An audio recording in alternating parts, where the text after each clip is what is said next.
नमस्कार, मी विक्रम भावे. उलट तपासणी या चॅनलमध्ये आणि नशीब किंवा प्रारब्ध यावर विश्वास ठेवायला भाग पाडणारी व्यवस्था या विषयाच्या दुसऱ्या भागात आपलं स्वागत करतो.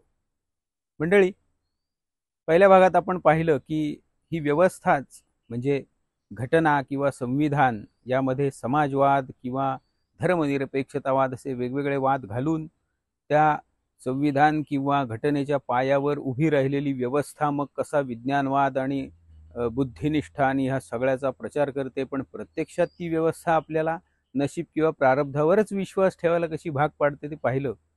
प्रत्येक भागात आपण त्याविषयी वेगवेगळ्या प्रसंगाच्या माध्यमातून बघणार आहोत. आपण आता दुसऱ्या भागाकडे वळूया.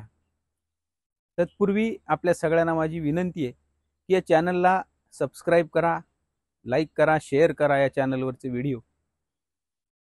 मंडळी, दुसऱ्या भागाकडे वळताना आपण 2009 सालातली एक गोष्ट बघणार आहोत. आपल्या सगळ्यांना बूटा सिंग हे नाव आठवत असेल. बूटा सिंग म्हणजे काँग्रेसचे माजी केंद्रीय मंत्री. त्यांचा एक सुपुत्र सरबजोत का सरबजीत असं काहीतरी नाव आहे त्याचं.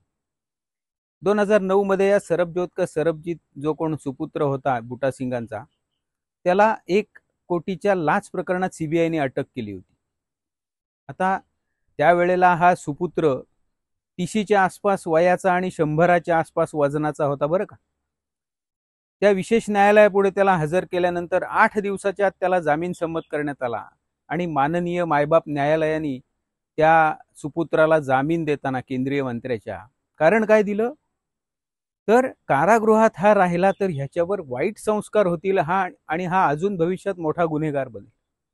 गंमत आहे का नाही मंडळी? महाराष्ट्रामध्ये 9 सेंट्रल जेल आहेत, 31 डिस्ट्रिक्ट जेल आहेत आणि 170च्या वर दुय्यम कारागृह आहेत.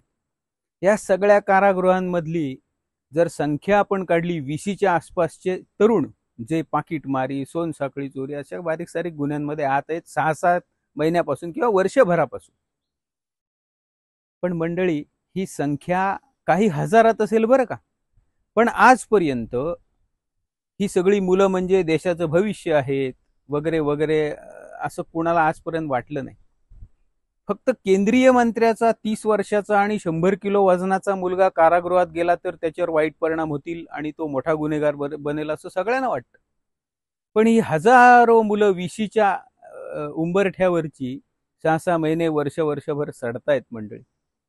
कोणालाच काही पडलेलं नाही. कुठल्याच न्यायालयाला वाटत नाही का हो की त्यांच्यावर वाईट संस्कार होतील, ते देशाचं भविष्य आहेत वगैरे वगैरे? नाही वाटत का? अहो, नशीब. बूटा सिंगाच्या मुलाचं नशीब थोर, त्यामुळे तो 30 वर्षाचा असताना आणि 100 किलो वजनाचा तो मुलगा, त्याच्यावर वाईट संस्कार होतील असं न्यायालयाला वाटलं.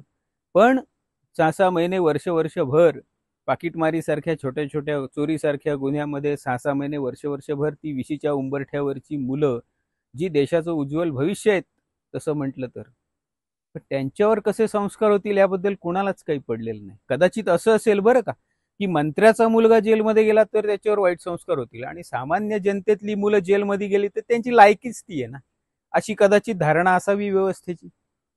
पण थोडक्यात काय, तर बूटा सिंगाच्या मुलाचं नशीब थोर आणि त्या सगळ्या गोरगरीब जनतेमधनं आलेली मुलं आहेत त्यांचं नशीब फुटकं. म्हणजे काय, थोडक्यात ही व्यवस्थाच नशिबावर विश्वास ठेवायला भाग पाडते. असो, तुर्तास इथेच थांबतो.